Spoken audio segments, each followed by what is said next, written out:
ജിമ്മിലൊക്കെ പോകുന്ന കണ്ടല്ലോ 2 ദിവസം. ഞാൻ ചോദിച്ച് കഴിയുന്ന പണിക്ക് വല്ലതും പോയാ പോരെ. അതായത് ഇവളിട്ട സ്റ്റോറിയില് ഇവള് വർക്കൗട്ട് ചെയ്യുന്നത്, എന്നിട്ട് ക്ലോസ് ഫ്രണ്ട്സിലിട്ട സ്റ്റോറിയിൽ ഇവിടെ ചത്ത് കിടക്കുന്നത്. ഞാൻ പറഞ്ഞു വർക്കൗട്ട് ചെയ്യുന്ന സ്റ്റോറി ഇട്ടിട്ടില്ല, ഞാൻ വർക്കൗട്ട് ചെയ്യുന്ന സ്റ്റോറി ഇടാറില്ല. കാരണം എന്താ വെച്ചാൽ ഞാൻ അങ്ങനെ ജിമ്മിൽ പോകുന്ന ഒരു പേഴ്സൺ അല്ല. ഞാൻ ഇതുവരെ ഇട്ടില്ല. ആ ക്ലോസ് ഫ്രണ്ട്സിൽ ഇട്ടത് ജിമ്മിൽ ആദ്യത്തെ ദിവസം പോയി ഞാൻ വായ വിളിച്ച് നിൽക്കുന്ന ഒരു ഫോട്ടോ. അതാണ് മെയിൻ ആയിട്ട് എനിക്ക് തോന്നുന്നത്. അല്ല, ഞാൻ പറഞ്ഞ ആർക്ക് വേണമെങ്കിൽ മോഡലാകാം. ഇറ്റ്സ് നോട്ട് അബൌട്ട് എന്താ പറയാ, പക്ഷെ നമ്മൾ അത്രയ്ക്കും അടിപൊളിയായിരിക്കണം. ലൈക്ക് നമ്മൾ തന്നെ നമ്മളെ ഏറ്റവും നമ്മുടെ ബെസ്റ്റ് വേർഷൻ ആക്കി എടുക്കണം. അത്ര ഞാൻ പറഞ്ഞു. ഇന്ന ആൾക്കെ മോഡലിംഗ് ചെയ്യാൻ പറ്റുന്നില്ല, ആർക്ക് വേണമെങ്കിൽ മോഡൽ ചെയ്യാം. But B the best version of your self. നമുക്ക് തന്നെ തോന്നണം ഇതിൽ കൂടുതൽ നമുക്ക് നന്നാവാനില്ല.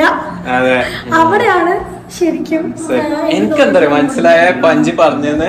അതായത് നമ്മൾ ഒരു ഔട്ട്സൈഡറിന് ഈ മോഡൽസ് ഒക്കെ റൺവേയിൽ നടക്കുന്നൊക്കെ കാണുമ്പോൾ നമുക്ക് ഇതെല്ലാം സെയിം ആയി തോന്നും, ജസ്റ്റ് ഡിഫറെന്റ് പീപ്പിൾ എന്ന് തോന്നും. പക്ഷെ ആ ഒരു ഇൻഡസ്ട്രിയിലുള്ള ആൾക്ക് നമ്മളെ ഫേഷ്യൽ എക്സ്പ്രഷൻ, ഇപ്പൊ പറഞ്ഞ പോലെ ചിരി, മൈന്യൂട്ട് ഡീറ്റെയിൽസ് അവര് ശ്രദ്ധിക്കും. അപ്പൊ അവർക്ക് അത് വലിയ വലിയ ഡിഫറൻസസ് ആയി തോന്നും.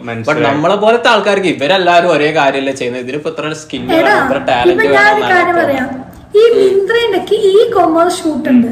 ഈ മിന്ത്രയുടെ ഇ കൊമേഴ്സ് ഷൂട്ട് എന്ന് പറയുമ്പോൾ ഒരു ദിവസം മിനിമം പോയി കഴിഞ്ഞിട്ടുണ്ടെങ്കിൽ ഒരു മോഡല് ഒരു 4-5 ഡ്രസ്സെങ്കിലും മാറ്റേണ്ടി വരും മിനിമം.